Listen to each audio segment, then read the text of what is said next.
नमस्कार दोस्तों, हम बात करेंगे 69,000 शिक्षक भर्ती न्यू अपडेट के बारे में।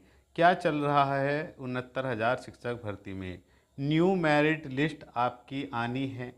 कितने अभ्यर्थी बाहर हो सकते हैं और कितने अभ्यर्थी अंदर हो सकते हैं, इस पर हम चर्चा करेंगे। और साथ ही साथ में जर्नल, ओबीसी और एससी क्या सेफ गुणांक रहेगा न्यू मेरिट लिस्ट में, क्योंकि अब तो न्यू मेरिट लिस्ट आनी है।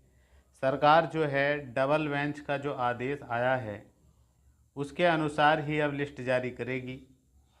तो दोस्तों, क्या जर्नल वाले जो बाहर होंगे उनको सरकार समायोजित करेगी? क्या शिक्षा मित्रों की तरह उनको भी गुणांक दिया जाएगा, एक वर्ष का 2.5 अंक?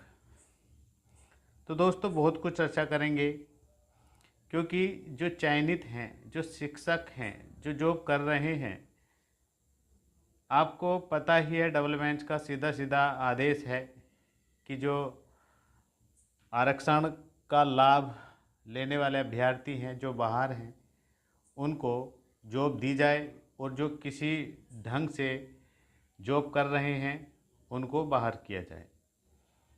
तो दोस्तों, सभी को अधिकार होता है अपनी जॉब बचाने का, सुप्रीम कोर्ट में जाने का। तो इसी प्रकार जो है चयनित अभ्यर्थी जो हैं वो अपनी जॉब बचाने के लिए सुप्रीम कोर्ट का दरवाज़ा खटखटा रहे हैं। पूरी तैयारी कर ली गई है, याचिकाओं पे याचिकाएं डाली जा रही हैं। लेकिन सरकार अगर चाहे तो कुछ ना कुछ रास्ता ज़रूर निकाल पाएगी। तो दोस्तों, इस टाइम पर सरकार भी फंसी हुई है, क्योंकि क्या करे तो क्या करे, क्योंकि सरकार की ही सारी गलती है, अधिकारियों की गलती है, इतनी बुरी तरह इस भर्ती में फंसा गया है। अब देखिए दोस्तों, 69,000 शिक्षक भर्ती है। अब बात कर लेते हैं हम, देखिएगा 69,000 पद हैं, इसमें क्या पद बढ़ सकते हैं? तो बिल्कुल नहीं बढ़ सकते हैं, क्योंकि कोर्ट द्वारा कहा गया है कि 69,000 पर ही भर्ती होगी। पद अगर बढ़ेंगे तो न्यू विज्ञापन जारी होगा तो उसके अनुसार बढ़ेंगे। अब इस भर्ती में 3 वर्ग हैं। एक तो जनरल वाले जिनको खतरा है कि हम बाहर हो रहे हैं, एक ओबीसी एससी वाले जो लगातार 4-5 वर्ष से संघर्ष कर रहे हैं, वे दर दर भटक रहे हैं, और एक न्यू भर्ती वाले, ये भी लगभग 4-5 वर्ष से इंतज़ार कर रहे हैं कब नई भर्ती आएगी।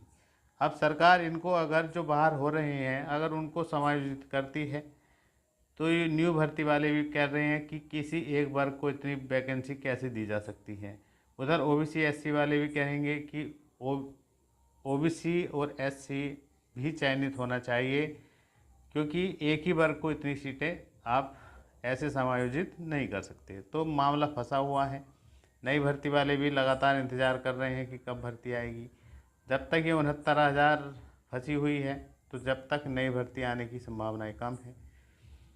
तो दोस्तों, डबल बेंच का सीधा आदेश है कि जो है नई चयन सूची जारी की जाए और आरक्षण का लाभ दिया जाए। तो निश्चित है 6800 आपने देखा होगा, 6800 की लिस्ट तो सरकार ने ही जारी की थी, दबाव में आकर कहिए या जैसे भी, लेकिन सरकार ने माना है कि इसमें आरक्षण का विसंगतियाँ हुई हैं, कमी हुई हैं, तो 6800 की उन्होंने खुद ही जारी की थी। लेकिन जब पूरी रिविजिट होगी, लिस्ट नए तरीके से बनाई जाएगी, जो भी देखिएगा, जिस टाइम पर 867 की लिस्ट आई थी, 1133 वैकेंसी रह गई थी, वैसे वालों को दी गई थी, उस टाइम पर जो कट ऑफ रहा था यूआर का 67.11 रहा था, ओबीसी का 66.73 और एससी का 61.01। तो दोस्तों, ये तो स्पष्ट था कि यहाँ से यहाँ इतना अंतर देख लीजिएगा कि यहाँ पॉइंटों का ही अंतर था। इस अंतर में 18,000 कुछ अभ्यर्थी कैसे आ गए इतने गुणांक पर? तो यहाँ पर सबसे ज़्यादा क्वेश्चन मार्क उठा था। अब जो होगा, नई जो लिस्ट जारी होगी उसमें आरक्षण का पूरा लाभ दिया जाएगा, और जो भी यूआर कैटेगरी को क्रॉस करेगा, ओबीसी का हो या एससी का हो या जनरल का, वो यूआर में ही रहेगा। इन्होंने पहले क्या किया था, ओबीसी का कोई अच्छा, मतलब जनरल की कट ऑफ पर है, उसको अपना ही जिला, उनको उसको उसकी चॉइस देना है, तो उसी को ओबीसी की कैटेगरी में रखकर उसको पास का ज़िला दे दिया गया, अपना ही ज़िला दे दिया गया। इस प्रकार से ओबीसी सीटें कम हो गई और उधर जनरल वालों को अधिक जॉब मिल गई। तो दोस्तों, ओबीसी वाले अभ्यर्थी जो बता रहे हैं कि 19,000 सीटों का घोटाला है, ये मानना है। तो देखेगा कि जितनी भी हो, और साथ ही साथ में देखेगा आंसर की मुद्दा है।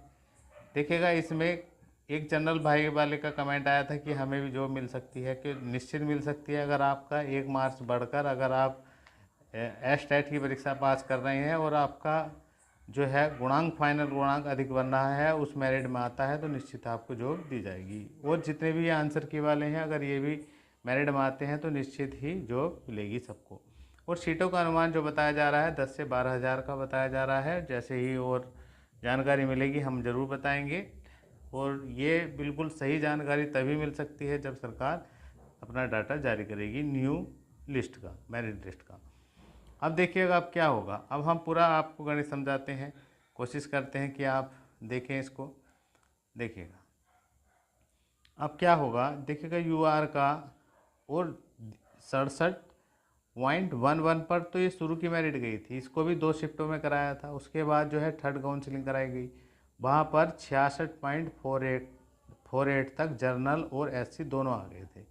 अब जब बाहर होंगे अभ्यर्थी तो यहाँ से जनरल के बाहर होना शुरू होंगे 66.48 से, और कहाँ तक बाहर होंगे, जितनी भी सीटें, अब मान लीजिएगा 10-12 हज़ार सीटें हैं तो 10-12 हज़ार अभ्यर्थी जो हैं वो इधर से बाहर होंगे जनरल के, और एससी और ओबीसी अंदर आएंगे जो ओवरलैप करके अंदर आ रहे हैं। तो निश्चित ही ये वाली जो है कट ऑफ बढ़ने वाली है। ये कट ऑफ मानकर चलिए 69 तक जाएगी।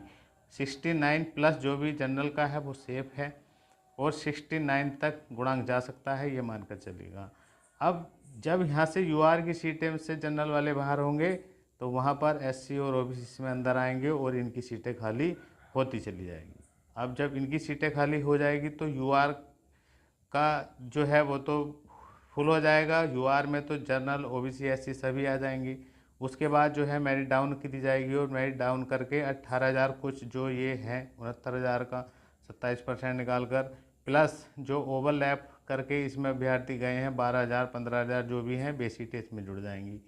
तो लगभग 12, हम तो न्यूनतम बता रहे हैं 12,000, ये 15,000 17,000 19,000 जो भी बैठे, फिर ये जो है फिर ये सीट भरी जाएंगी। तो ये मान कर चलिएगा आपका 63 या 64 तक गुणांक अगर है तो आपको जॉब मिल सकती है। 64 वालों का तो निश्चित हो जाएगा, 64 प्लस वालों का सभी का, और हो सकता है 63 तक भी आ जाए, 63 गुणांक वालों का भी हो जाए। इसी प्रकार ऐसी कैटेगरी में भी आपकी जो है लगभग 57 प्लस तो सभी का हो जाएगा, और 56 तक भी मेरिट आ सकती है, 56 गुणांक तक भी। तो आशा करता हूँ कि आपका जो है इस बार चयन हो जाएगा। तो देखिएगा यूआर कैटेगरी के जो अभ्यर्थी हैं जनरल कैटेगरी के, वे सुप्रीम कोर्ट जा रहे हैं। जायज़ है उनकी बात भी, क्योंकि चयन सरकार ने किया है, उनको भी नौकरी मिलनी चाहिए। लेकिन अगर समायोजन की बात आती है तो कई ग्रुप हैं, उनकी बात भी सही है कि एक बार को इतनी सीटें कैसे दी जाए। तो इसमें बहुत मामला पेचीदा है। अब सुप्रीम कोर्ट से ही मामला सुलझेगा क्या करना चाहिए। लेकिन जो डबल बेंच का आदेश है उस पर ही सरकार लिस्ट बना रही है। आपका क्या गुणांक है, आप कहाँ से हमें देख रहे हैं, प्लीज़ कमेंट बॉक्स में ज़रूर लिखें। मिलते हैं नेक्स्ट वीडियो में। जय